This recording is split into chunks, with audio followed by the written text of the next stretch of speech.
Добър вечер, уважаеми зрители! Броени дни преди предсрочните парламентарни избори на 12 май, вие сте с предизборно студио. Гости тази вечер в студиото на Телекабел ТВ, както сами се досещате вероятно, са бъдещи политици. Това са кандидат-депутати от листите на политическа партия ДАНО. В студиото ни е Надежда Сандолова, която е лидер на политическа партия ДАНО. Освен това, тя е и водач на листа в 23-ти избирателен район.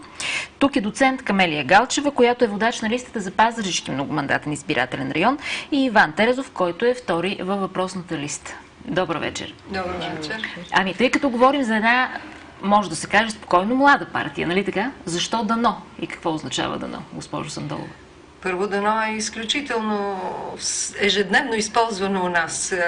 Българина казва ДАНО, когато иска да изрази надеждата си, че нещо хубаво ще стане, че нещо по-добро ще стане.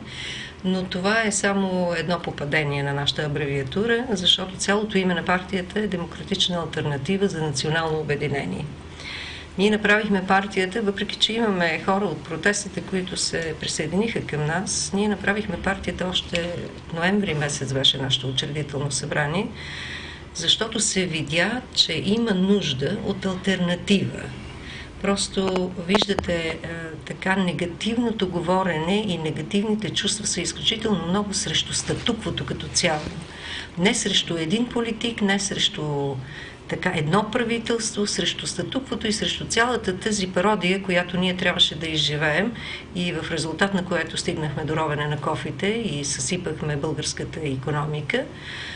Така че ние тогава още прозряхме необходимостта от алтернатива. Още много преди въпросните събития, много преди въпросните които събития, така станаха исторически в Ами вижте, вие знаете, че един народ, за да излезе на улицата, особено като българския народ, ние сме много търпелив народ. Говорим помежду си, мислим ги нещата, но трудно се организираме, което не е много добро, мисля си аз. Някак си търпимостта ни е много голяма. Но въпреки това мога да кажа, че аз се зарадвах страшно, когато видях, че хората вече реагират и излязаха на улиците. В София, в по-големите градове, вие знаете сигурно, в Пазарджик е било така. Те излезаха на улицата масово, за съжаление излезаха с един изключително голям спектър на искания. От платете ми днес сметката за тока до промяна в Конституцията, което е напълно естествено, разбира се. Но факта беше, че се каза не на статуквото, което беше и нашата постановка, за да инициираме тази демократична алтернатива, тъй като ние смятаме, че демокрацията далеч не е постигната, даже мисля да кажа, че е доста сериозно недемократично в момента живеем. Защо национално обединение? Защото мисля, че никой никога не е оцелял сам. В последно време много се разпръсна нашето общество. Никога не сме били мултинационална държава, нали се сещате, нас ни го внушиха полека, излезахме роми, излезахме какви ли не, излезахме всичките доносници, другите пък не били доносници и така. Какви ли не неща се измислиха, за да се залепят етикетчета и да се раздроби обществото, защото такова общество не може да се организира и да се противопостави. Затова мисля, че обединението, и то националното обединение, тъй като в момента имаме нужда и от сериозна подкрепа на нашите национални ценности. Едно връщане към нашите традиции, към ценностите на нашата българска култура, на нашето самоуважение, и някакси тези 4 неща решихме да ги обединим и да ви кажа, беше интересното, че се получи ДАНО. Това е несъмнено предизвикателство една партия да се появи на политическата сцена в един толкова знаков и исторически момент за България, въпреки че такива моменти в нашата история има постоянно, дори в най-новата история. За това обаче малко по-късно. Сега искам да ви попитам за листата. Това, което прави впечатление, когато човек погледне листата ви е съставена от хора интелектуалци. В нея има икономисти, каквато сте вие, има преподаватели, има хора на културата, има лекари. Защо хора интелектуалци решават да се занимават с политика, нещо, което в момента така носи един леко отрицателен заряд? Преди около 1 месец бях поканена в септември на среща с офицери и сержанти от запаса. И един мъдър човек ми зададе този въпрос. Къде бяхте интелектуалците 23 години? И тогава се почувствах много неудобно. Почувствах се виновна за това, че макар винаги да съм била политически ориентирана, да съм имала мнение, никога не съм била политична, се почувствах виновна за това, че пряко не съм участвала в създаване на тази ценностна система, защото аз работя в сферата на образованието, за която госпожа Сандолова каза. И нашата листа е много интересна. Интересна, защото представлява цяла Пазарджишка област. Тя не ни беше наложена от никъде. Ние мислихме разумно.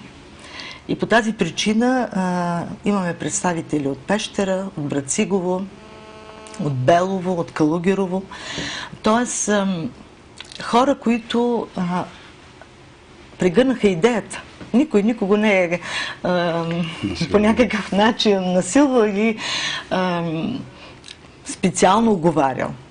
И работят самоотвержено с това, че идеята трябва да се случи. Обединението трябва да се случи.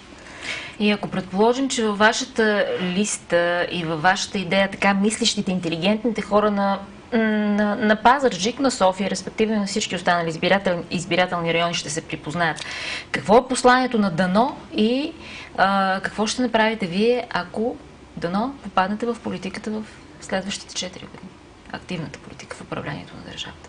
Това е нашето желание, разбира се. Аз мисля, че започнах моя отговор, защото ние търсим алтернатива на статуквото. Няма да бъде лесно статуквото да бъде надвито. Аз мисля, че България навлиза в един катарзис и дано на едно пречистване, политическо най-вече.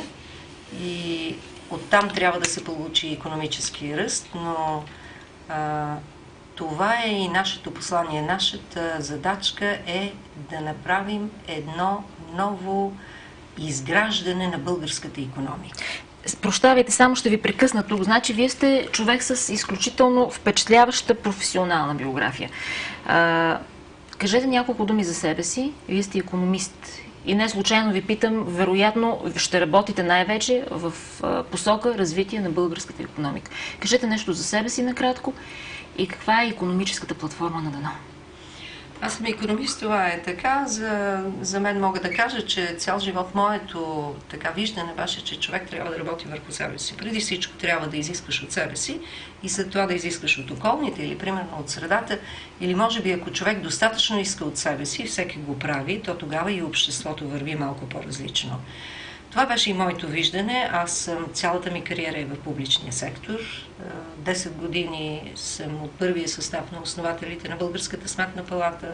След това изкарах 6 години в Европейската сметна палата. До преди 2 месеца аудитирах там. Бях български представител там. Имам доста сериозен банков опит. Преподавател съм 17 години по микро- и макроекономика в Софийския университет. Това е кариерният ми път. Той е отдаден на публични позиции, на това нещата да вървят по-добре и държавата да бъде силна. Така че аз имам силното виждане, че държавността е това, което липсва в момента. Защото вие казахте, интелектуалците, било смъкнато равнището, било недобра репутацията. Аз мисля, че ние може би интелектуалците или, айде да не говорим за интелектуалци, за професионалисти. Както и аз считахме много време, че ако ти професионално работиш с цялата си душа, за да намериш едно призвание, за да намериш едно удовлетворение, защото вижте, то не се работи само да правиш. Няма такова нещо в нашата духовност тук по-на изток, думата кариера само, тя звучи малко интересно. Мисля, че българите все още, които имат професионално развитие, те търсят и удовлетворение от самия си труд. Значи това удовлетворение не се намери, поне за мен. Аз мога да кажа, че силната политизация в последно време, защото одитната дейност е една независима дейност. Ти трябва да бъдеш оставен, да бъдеш независим професионалист. А истинският професионалист, госпожа, не прави компромиси със своя професионализъм. Защото когато ти си се развивал и си искал да направиш най-доброто и да дадеш най-доброто от себе си, ти не можеш да правиш компромиси. Това, което можеш, това си ти. И трябва да излезеш с нормално лице навън на улицата. С това считам, че сега е момента именно професионалистите да си кажем, че няма да правим компромиси вече, че няма да се водим по политики, а ще дадем всичко от себе си професионално, за да може обществото да изгради една нова концепция за икономическо развитие, а не това, което наблюдаваме в последните 10-15 години, бих казал. Наблюдавали сте българската икономика от кухнята, че и още повече. И отвътре, и отвън, и от чужбина. И най-отдолу. И най-отдолу. И отвътре, и отвън, да. И знаете вероятно всичко за нея. Къде бяха грешките на правителство след правителство, така че тази икономика да е поела пътя на рецесията, вместо на изключваме световната икономическа криза, която несъмнено се отрази на нас?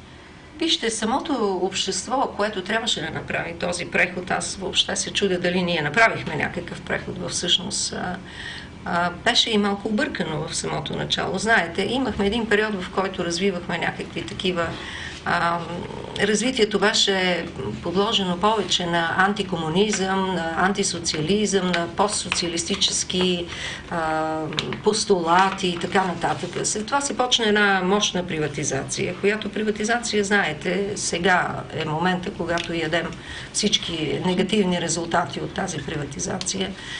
Бих казала, че в Българската сметна палата аз бях един от хората с моя екип, които създадахме и стандартите, примерно, за аудитиране на концесии, на приватизационни договори. Не ме питайте какво съм видяла. Това са договори, концесионни договори имаме, които в буквалния смисъл на думата заобикалят Конституцията. Знаете, че подземни богатства и така нататък по Конституцията са изключителна държавна собственост.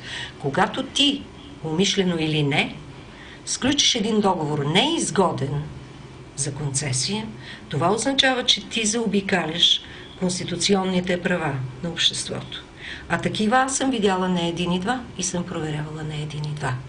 Така че, вижте, това не бих го нарекла инерция. Бих казала, че това е едно опорочено преминаване през смяна на собствеността, която се извърши далеч не в интерес на обществото. И за съжаление ние сега виждаме и берем резултатите на цялата тази работа. Хората излезеха срещу монополите. Това не е правилната формулировка. Това не е правилната формулировка. Хората излизат срещу липсата на държавност, която да ги защити.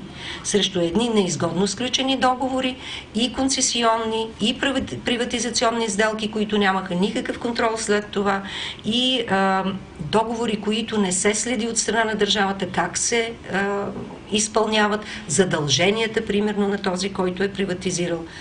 Това са проблемите. Не е проблема в формата. Проблема е в това как тя се прилага. А ние престанахме да я прилагаме както трябва. Тоталната липса на контрол и не само монополите, но и липсата на алтернатива, липсата на работа. Това е също така обидно ниското възнаграждение, което получават хората в България. Всичко това е причина те да излязат на улицата през февруари. Господин Терезов, включете се в нашия разговор.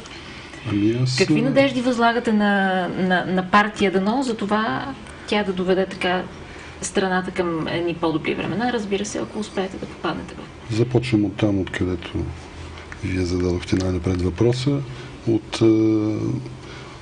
Айде няма да говоря по-силни думи, вълненията, които бяха и в Пазарджик, от желанието на хората за промени. И в този момент така се случи, че се срещнахме с хората, които искат да правят нещо ново, поговорихме и бях впечатлен и реших и аз да се включа в това нещо. Партията е нова. Вие това го подчертахте и го казваме. Това е достоинство за една партия в днешно време да е нова, по-добре да е нова, отколкото стара. Достоинството се поражда в един момент от хората, които ни оценяват. Като нова партия, аз не знам, в България сигурно има над 150 партии или 200, колко са официално регистрираните по съдебна участниците в изборите тази година впечатляващите брои. Да, но отделно са много. Ние като една нова партия отговарям на въпроса ви.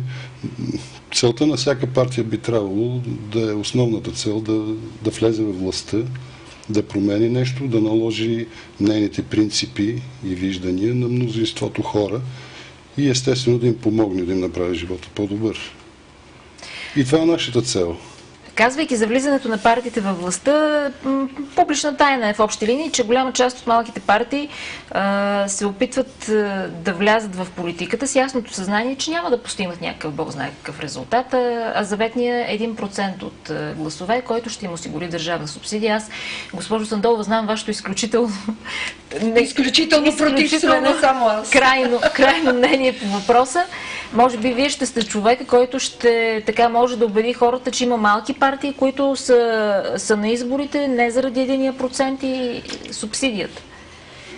Свидетели сме на тази практика всеки случай, защото това е една много удобен начин хем да не си политик, хем да не поемаш никакви отговорности, хем едно така 50 на човека до следващите избори с държавната субсидия от 1% или 2%, много добре да си поживеят. Нещо като професия на държавна издръжка. Ние всеобщо мисля, че в партия Дано сме на мнение, че тази порочна практика трябва да престане, защото вижте, както професията, така и политиката трябва да бъдат призвани. Нали се сещате, в старите български градове е имало хора, които се е казвало за тях, че не само трябва да имат умение, но и призвание. Кои са били те? Доктора, учителя, попа. Това е. Хората, които са били уважавани. Това означава не само да можеш, това означава да имаш призвание отвътре да го правиш. Значи в България има нужда от държавници с призвание да правят това нещо. Да представляват хората, да се борят за хляба им, за интереса им, а не за собствените си интереси, както сме свидетели вече. Това не е демокрация, това не е политика, това е търгашество. Добре, нека да кажем, отново се връщаме на вашата икономическа рамка и ако може да влезем в конкретика. Какво предвиждате? Значи, виждам намаляване на данък, добавена стойност, мечтата на българския бизнес. Помощ за малки и средния бизнес, който буквално агонизира от няколко години насам и който вероятно такъв може би вече почти няма. Ще си довърша предния отговор, защото ме запитахте за субсидията на политиците. Само една цифричка искам да кажа. Субсидията на политиците по този държавен бюджет за 2013 година надхвърля двукратно това, което искаха майките като увеличение. Субсидията е 40 милиона. Искането на майките не мога да се сетя колко беше, но приблизително 20. Два пъти надхвърля. Така че ние изключително много държим на премахване на тази практика и тези пари могат да отидат за нашето бъдещо поколение и за млади жени като вас, които да обърнат внимание на децата си, които да се грижат малко да бъдат спокойни, за да имат повече време да обичат децата си. Ние забравихме да обичаме в този идиотски бяг, в преследване на материалното, в преследване на пари. Кариерата оставете. Българката е достойна жена. Българката е една от малкото жени в Европа, искам да ви кажа, която развива и кариера, която си гледа и децата, която смогва да бъде красива и за мъжа си. Въобще, аз съм много горда, че съм българка. Защото това го няма. За сега в повечето от нациите около нас, ако се обърнете, ще видите, че дори в тези, в които жените влизат много ефективно в обществения живот и в професията, това е въпрос на алтернатива. Дали да имат семейство или да имат кариера. Това е ужасяващо просто. Значи, ако такава алтернатива има, това означава ти да не си жена. Защо да нямаш кариера и да гледаш деца? Но всичко отново зависи от условията, в които една жена ще живее. От времето дали тя ще може да обича семейството си, да обича децата си, а това е въпрос на организация. Доцент Галчева, стана дума за отглеждане на деца и за възпитание на новото поколение. Вие сте човек, който буквално се занимава с това. Как да бъдеш преподавател и така да се грижиш за интелектуалния багаж на нацията в перспектива? Значи, ако трябва да разделя нещата, да разделя въпроса, той звучи така. Аз работя за детската градина и децата в нея и обучавам студенти, които пък да работят за децата. Така че в началото и в края на системата много добре познавам какво се случва. В началото на системата, в детската градина. Първо, детската градина е институция. Обидно е, че институция на 130 години продължава да бъде наричана забавачница, забавачка и да се смята, че в детската градина детето ходи само за да се наяде, да легне да се наспи или учителките да го пазят да не се по някакъв начин повреди. Детската градина подготвя университета, защото там се ражда лидера, там в играта се ражда личността. И по този повод, това е и мнение на партия Дано, в последните няколко месеца много сериозно се дебатираше проблема за постъпването на децата на 4-годишна възраст в детската градина. Родителите бяха провокирани от думата задължително. А всъщност в теорията и практиката на предучилищното възпитание към 4-годишна възраст детето започва да изпитва нужда от съиграч. И най-добрата баба, и най-добрата гледачка, и най-добрата майка не би могла да бъде едновременно и лекаря, и шофьора, и готвачката, и фризьора, защото в детската градина тези роли се съвместяват от съиграчите. И тук искам да отбележа нещо, което много рядко се говори в обществото. Всички говорят, че децата са агресивни. Да, така е. Но защо са агресивни? Защото малко играят. В играта се овладяват модели на човешко поведение, което след това се транслира в следващите етапи и в живота му като цяло. Има изследвания, които показват, че деца, които малко играят в предучилищна възраст, когато остареят и стигнат възрастта до 100 на 70-80 години, започват да играят и хората казват, той се е детенил. Не. Той просто е пропуснал един период от живота си. Да компенсира. Да, това е компенсат. Да, определено е компенсат. Тоест, тези промени, които бяха така подготвени от предишното правителство, за по-рано, част от закона не са толкова абсурдни от гледна точка така на специалисти. Не бяха обяснени. Не бяха обяснени на родителите, на обществеността, че всъщност това е в полза на детето. Всякакви изкривявания имаше на тази теза, говореше се по всякакъв безумен начин, протестираше се по най-различен начин, а всъщност това е в полза на детето. То отива между себе подобни. Ако вас ви лишат от вашите приятели, вие как ще се почувствате? А всъщност, когато ти не се умяваш в периода 3-7 годишна възраст да създадеш приятелства, как след това ще ги създаваш, когато напуснеш този период и отидеш в училище? И това е един много сензитивен, казано на научен език, период, т.е. важен период. Има ли какво много да се доработва върху българската образователна система?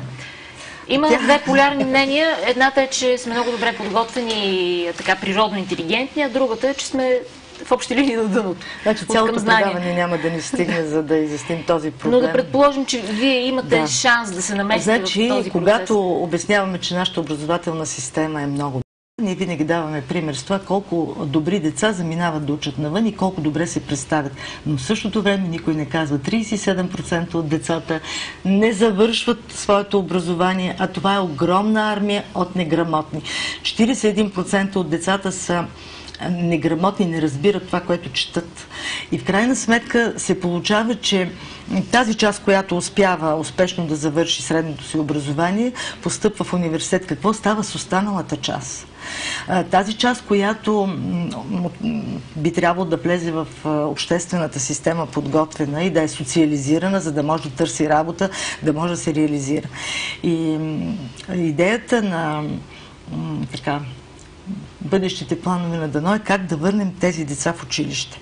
А можем да върнем децата в училище, като започнем да мотивираме родителите. Защото образованието се изгражда от 4 компонента: дете, родител, учител, общество. Проблема е друг. Проблемът е, че между тези 4 компонента липсва чуваемост. Всеки си говори, никой никого не слуша. Едни други се обвиняват. Нищо не проработи до момента. Нито закуските в училище, нито чашата топло мляко, нито който и да е от тези така малко инфантилни лостове за това да привлечем деца и те да идват на училище само за да се нахранят, което за мен е примитивно, но може... Примитивно, определено примитивно.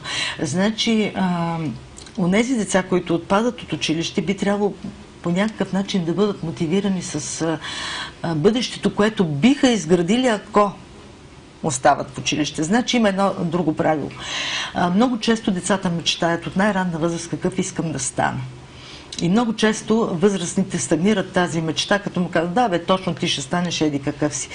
А всъщност детето очаква да бъде подкрепено. Да, ако иска да става космонавт, докато порасне, той ще смени своите идеи, но ще върви напред, гоняйки мечтата си. Госпожо Сандолова, излизаме от темата за образованието и се пренасяме малко върху темата за местното самоуправление. Във вашата програма предизборна е залегнало усъвършенстването на процеса на децентрализация на общините. Това е мечтата на всички общини, включително на нашите и на кметове в настоящи и в минали мандати. Малко повече свобода за общините. Категорично бих могла да кажа, че въобще нашия процес на бюджетиране изключително много потиска местното самоуправление. Даже да не звучи много силно, но според мен чисто икономически може би да е местно, но че не е самоуправление, не е самоуправление, защото ако вие нямате пари, извинявайте, какво ще управлявате, така му ли да самоуправлявате? Нещо повече, напоследък, значи, имаше една идея, тя още не е минала. Аз още бях в Българската сметна палата 96-97 година, представете си, говорим, когато се искаше нов закон за устройството на бюджета на държавата и така нататък, който да по друг начин да определи взаимоотношението между местните бюджети и централния бюджет и така нататък. Това е дъното на философията на местното самоуправление. Вижте, демокрацията се прави отдолу нагоре. Не може да има демокрация някъде, където един парламент, особено български, в който досега аз не съм видяла да има опозиция, да гласува автоматично някакъв бюджет, хората да бъдат резултативна величина. Местното самоуправление е резултативна величина на това колко парички ще му пуснат. И оттам нататъка не може да има самостоятелна политика по места. Ако нямаш самостоятелна политика по места, ти вече си никой. Да не говорим, че в последните години имахме дори текстове в бюджета. Ако останали някакви пари, министъра на финансите щял да ги даде за това и за онова. Това е забранено. Това е забранено. Това е незаконно. Всеки един разход на бюджета трябва да минава през гласуване на парламента. Така че местното самоуправление в момента е в изключително, как да кажа, позиция партер от финансова гледна точка. Защото много малка част и то недостатъчни приходи от местните данъци и такси остават на разпореждане на общините. Това е абсолютно недостатъчно, за да се развива, камо ли да имаш някаква инвестиционна инициатива. И по този начин, виждате, и цялата демографска криза. Ние започнахме да си опразваме селата. Опразнихме малките села, после опразнихме големите села, сега опразваме малките градове. Онзи ден ние бяхме на събрание в Ловеч. Ловеч е на половината на населението си, Плевен е на половината на населението си. А това не са малки градове. Нали се сещате? Няма как да си играем на демокрация, ако ние не подчертаем изконното, което е дала демокрацията.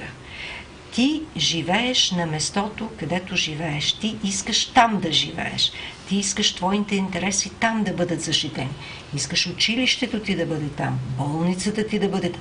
Това е цялата инфраструктура на живота ти, на философията ти. Ти си свикнал с тази среда около себе си. Ти я обичаш. Това си ти. Така че някой да ти каже, о не, и както напоследък няколко правителства вече правят, ако ти си близкия кмет, аз ще ти пусна малко повече пари. Ако ти не си удобния кмет, аз пък няма да ти дам пари. Което е вече драстична политизация на местното управление, ако такова въобще има.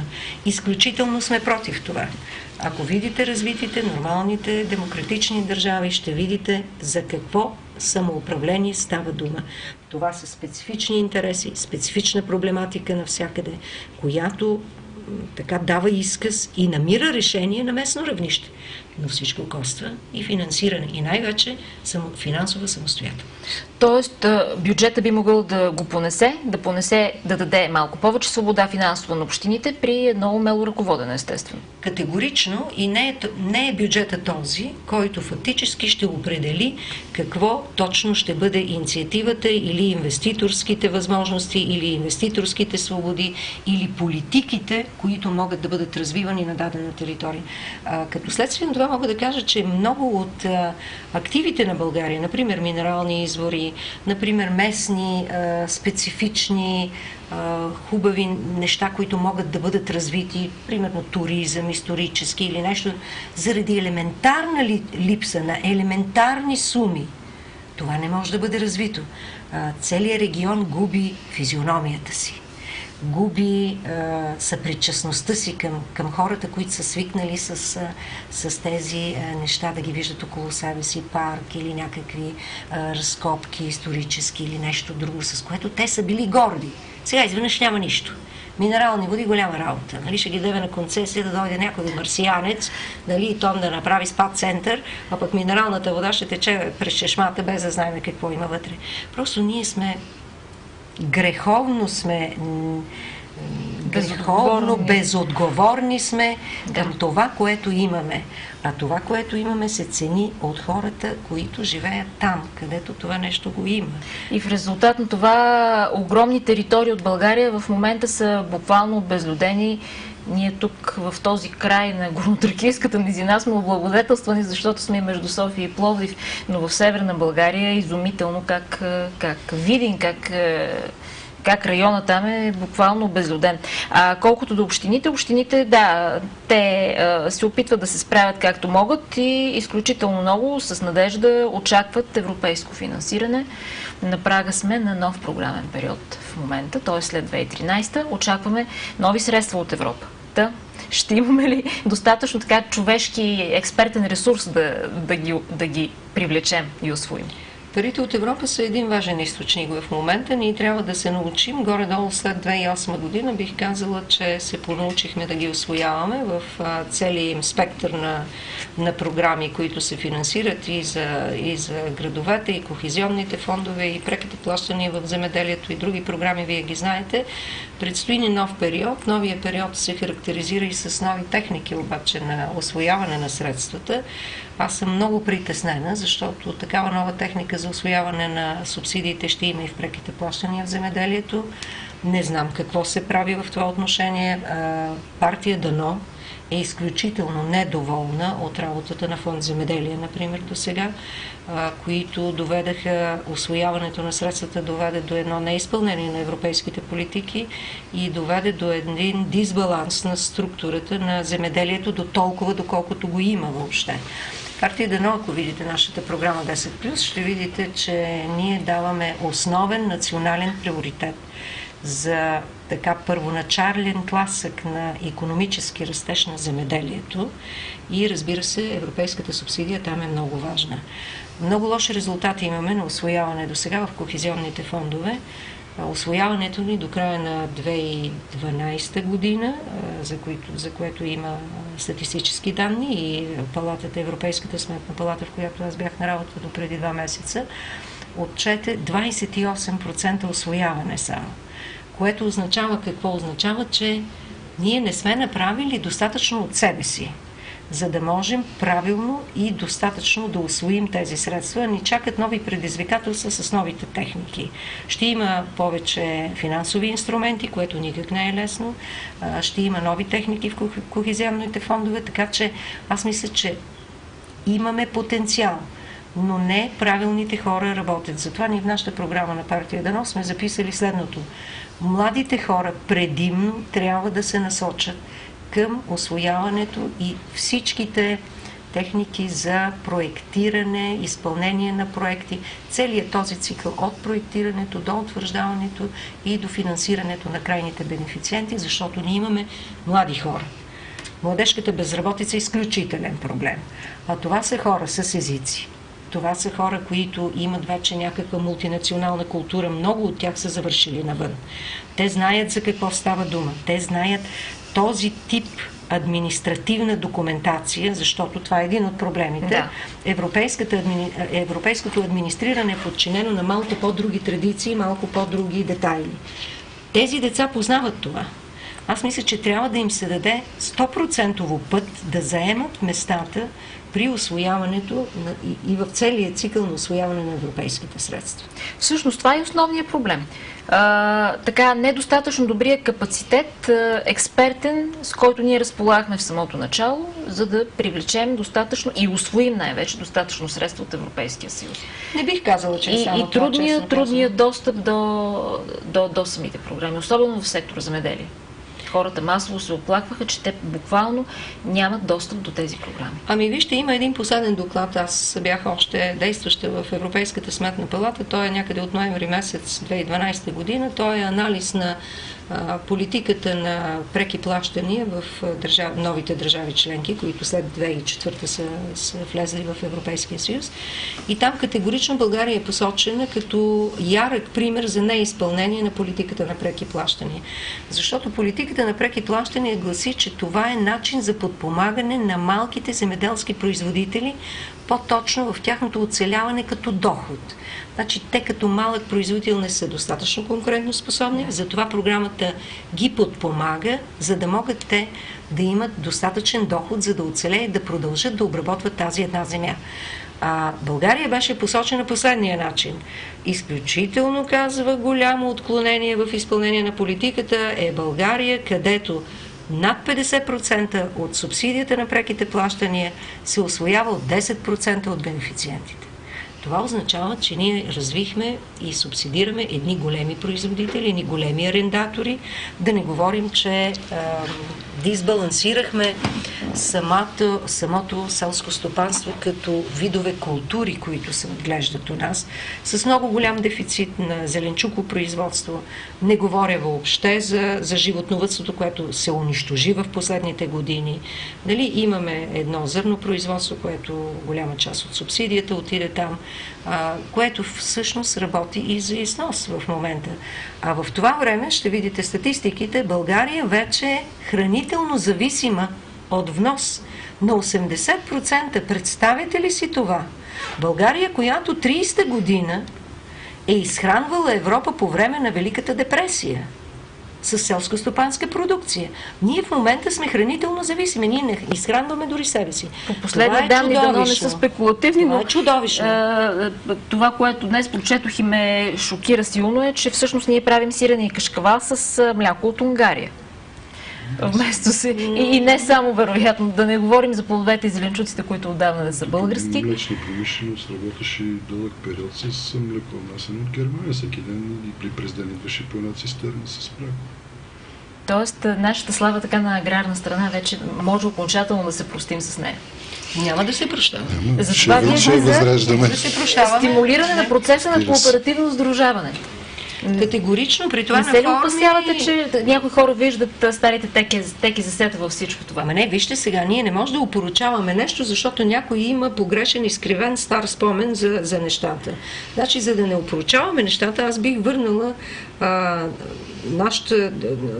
вашите зрители към икономическата история. Бих ги върнала към 19-та година, след Първата световна война, когато България била в такава разруха, в която бих казала, че е в момента.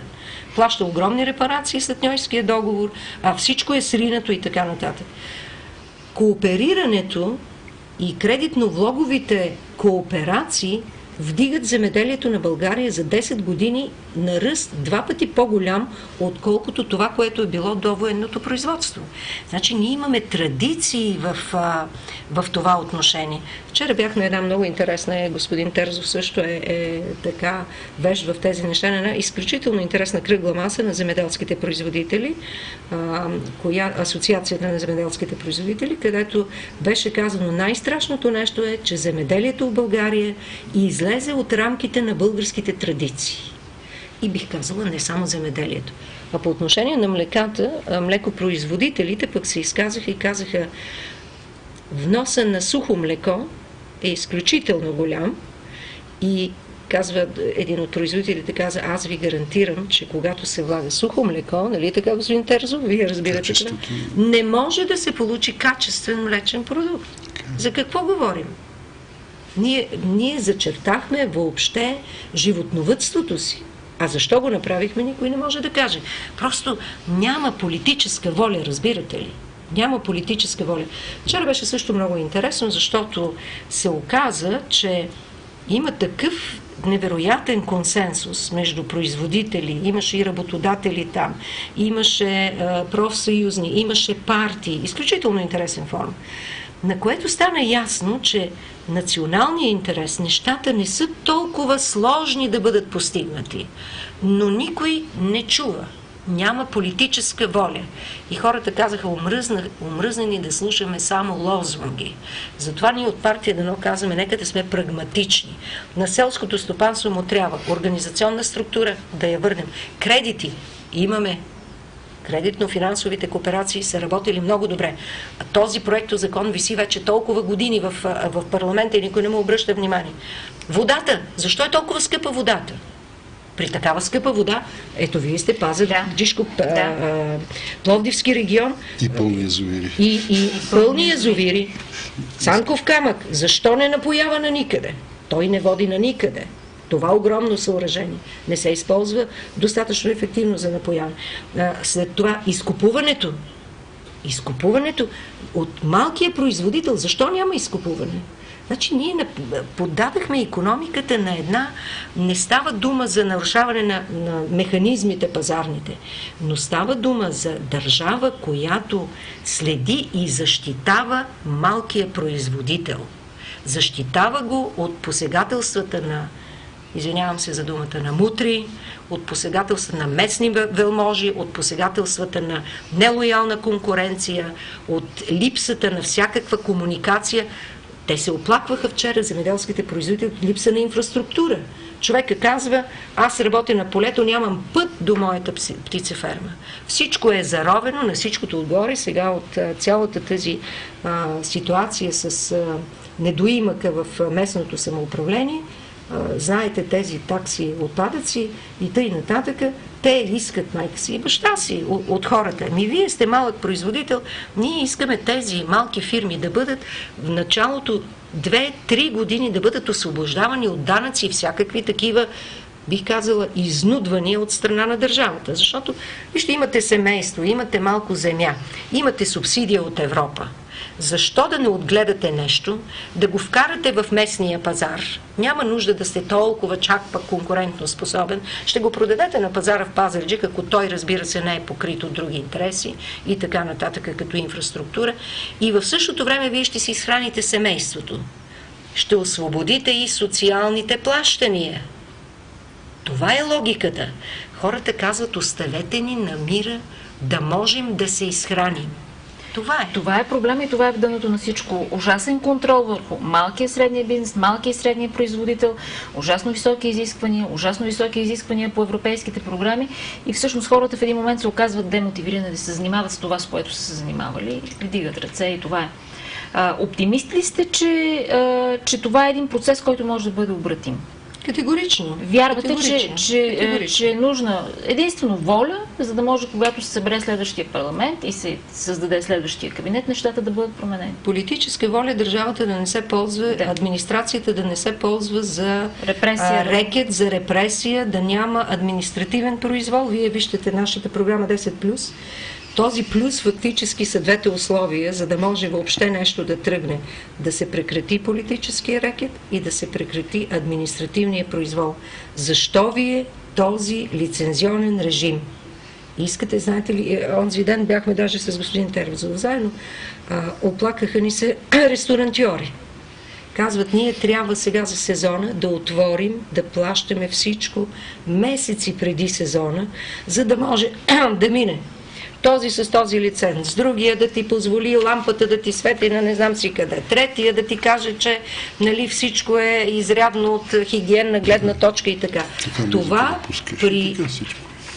при една нищета, в която ние сме сложени, мисля, че едно широко поле и хранителна среда за рекет.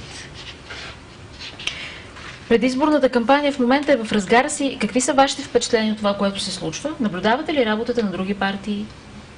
Срещите, които провеждате с хората по села, по градчета? Слушаме студията ви. Слушате студия. Да. Още първото, което направихте, няма да цитирам с коя партия.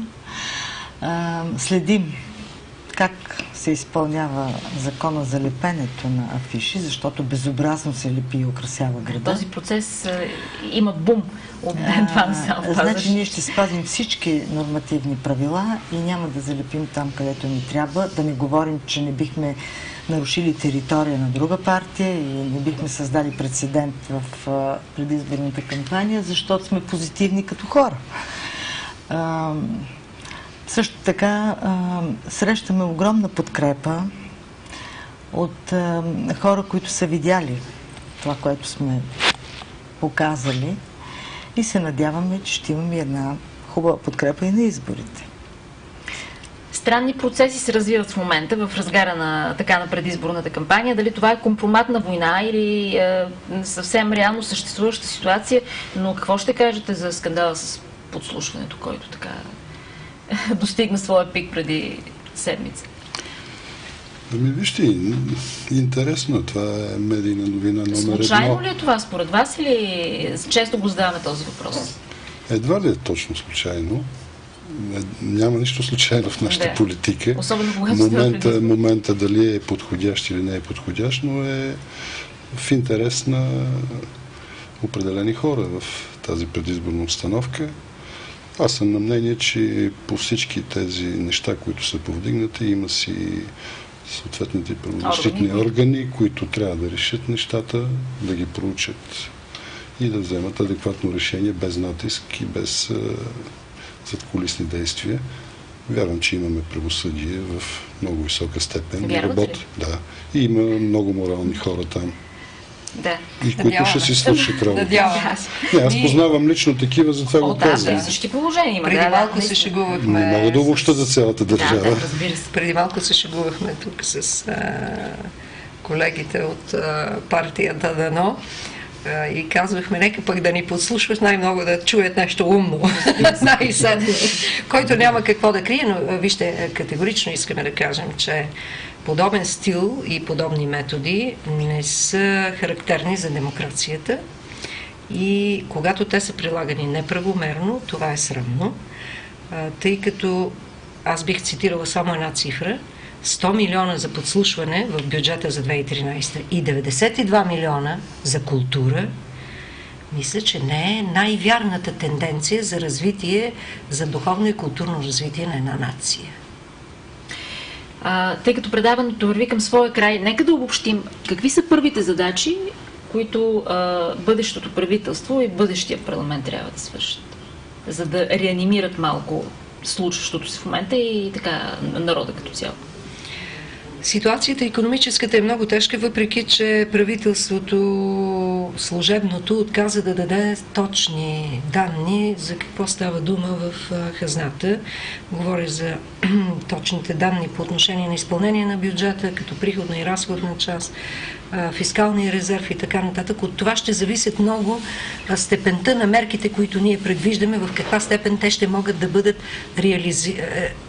реално реализируеми, така да кажа, възможни да бъдат въведени.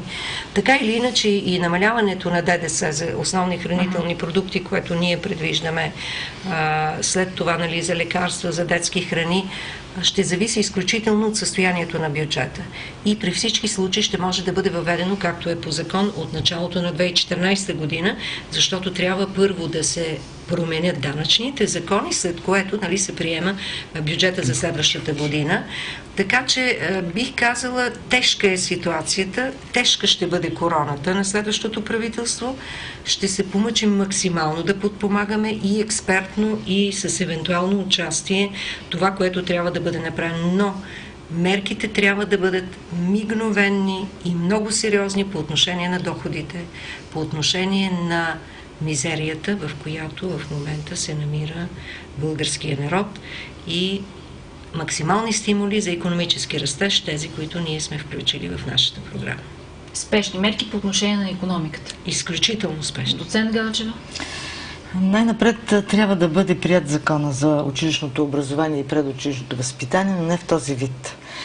За сравнение ще ви дам следните цифри. Семейният кодекс е 69 страници, Конституцията е 63 страници, проектозакона, който не беше приет от 41-то Народно събрание, е 105 страници. Това е един безумен дълъг и нефункциониращ текст, защото обяснява какво е институцията училище или детска градина. Второ, закон за закрила на детето. Законът за закрила на детето 2000-та година беше прият много набързо, с много противоречия, много промени настъпиха в него. Там има едно противоречие, което е смешно.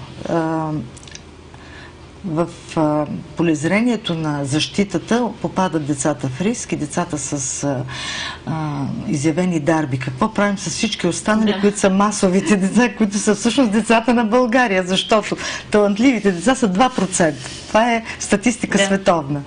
9% са децата в риск, значи останалите 80 и няколко процента, за тях нищо не се предвижда. И тези два закона биха сложили, според мен, известен ред в чуваемостта между детската градина, училището, родителите, обществеността, защото всеки ще намери своите права и задължения. Най-важното е да има задължение, за да има отговорност. Когато няма отговорност, ще дам един пример, топката се прехвърля без да знае в кое поле се играе. И затова тези два закона са от изключителна важност, за да се промени системата на образованието. Господин Терзов, първите задачки. Ако говорим за законодателството, има камара закони, които трябва да се пипнат, защото в последните години са правени различни лобистки промени в интерес на определена група хора или на определени индивиди. Ние ги коментирахме вътре в нашата партия по отношение на законите, примерно, които регулират дейността на държавните институции. Примерно един закон за обществените поръчки, той е безобразен. И даже говорихме, че бизнес от години настоява за неговата спешна промяна. Аз не знам дали промяна или отмяна, защото де-факто това е начин за финансиране. Да, начин за финансиране не само на партия, ами и на различни държавни велможи. И на интереси. И на интереси различни. И кой трябва? Има закони за горите, примерно, трябва да се пипне с тия нови неща, които вкараха тук последните години и объркаха хората да се чудат, имаме ли гори или нямаме. Сега горските работници треперят, защото им искат някаква нова категория и оттам нататък нови пари. Въобще проблемите са страшно много. Ние сме разгледали дърводобива, преработването, всичко това е... Да отделиме брадвата от дървото, какво беше там просто...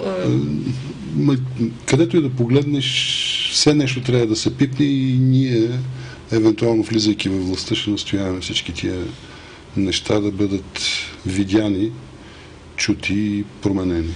Но при всички случаи трябва да се започне. Трябва да има, според мен, един нов морал. Трябва да говорим за отговорност и за почтенност. Да. Добре, благодаря ви много. Отговорност, почтенност, спешни икономически реформи, реформи в правенето на закони. Уважаеми зрители, бяхте с предизборно студио. Нашите гости от политическа партия Дано Надежда Сандолова, доцент Камелия Галчева и Иван Терзов. До нови срещи. Приятна вечер.